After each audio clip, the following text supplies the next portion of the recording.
राजा था। राजा एक बार जंगल में शिकार करने गया। जब वो जंगल में गया उसको बहुत जोर की भूख लगी।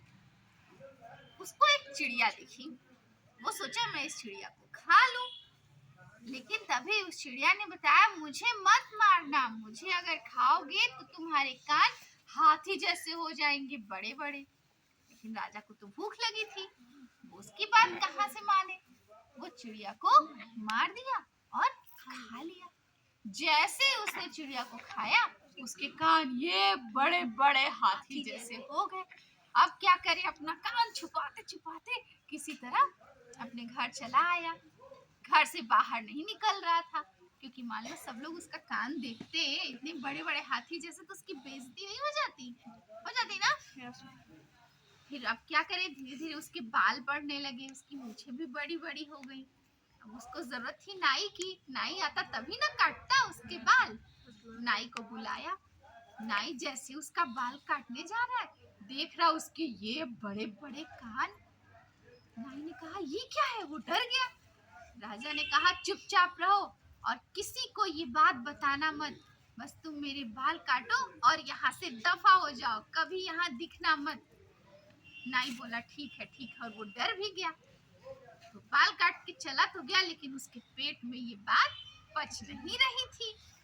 अब क्या करे, किससे कहे, किसी से भी कहता राजा को पता चलता तो राजा तो उसको छोड़ते नहीं।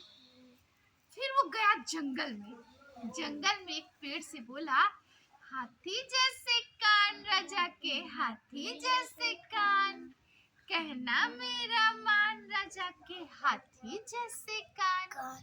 अब बोल के चला गया, उसका मन हल्का हो गया। अब एक बाजा बजाने वाला था, उसको ढोल बनाना था। वो जंगल में गया और उसी पेड़ को काट कर उसका ढोल बना लिया। फिर उसने बड़ा अच्छा ढोल बनाया था। वो गया राजा के दरबार में, सोचा कि मैं जब इस ढोल को बजा के राजा को सुनाऊंगा तो राजा तो बहुत खुश होंगे। आके बाहर पहरेदार से बोला कि मैं राजा को ढोल बजा के सुनाना चाहता हूँ। राजा ने कहा कि अरे नहीं नहीं, मेरे पास मत भेजो किसी को, क्योंकि देख जाता कोई उसके कान, इसलिए राजा किसी से मिलता नहीं था। राजा ने कहा कि एक काम करो, उसको बोलो बाहर ही खड़ा होके ढोल बजाए, सब लोग सुन लेंगे, मैं भी सुन लूंगा। ढोल बजाने वाला तो खुश हो गया कि चलो भाई सब लोग सुन लेंगे, मेरी आमदनी भी थोड़ी ज्यादा हो जाएगी।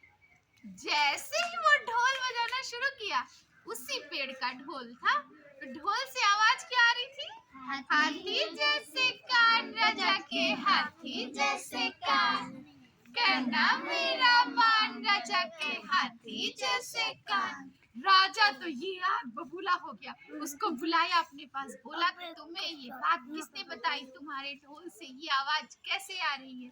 उसने कहा, वो बिल्कुल डर गया था, बोला अरे राजा साहब, मैंने नहीं इसको ये बात बताई, ये तो मैं जंगल से पेड़ काटा था और उसका ढोल बनाया, मैंने सोचा आपको सुनाऊंगा, मैंने कुछ नहीं किया, मुझे माफ कर दीजिए, माफ कर दीजिए। राजा ने कहा एक काम करो, तुम अपना ये ढोल लेके इस राज्य से चले जाओ, दूसरे राज्य में जाके सुनाना हाथी जैसे कान, इस राज्य में दोबारा दिखाई मत देना। उसकी तो जान बची तो लाखों पाए, और वो वहां से दफा हो गया, फिर दोबारा वहां पे नहीं आया।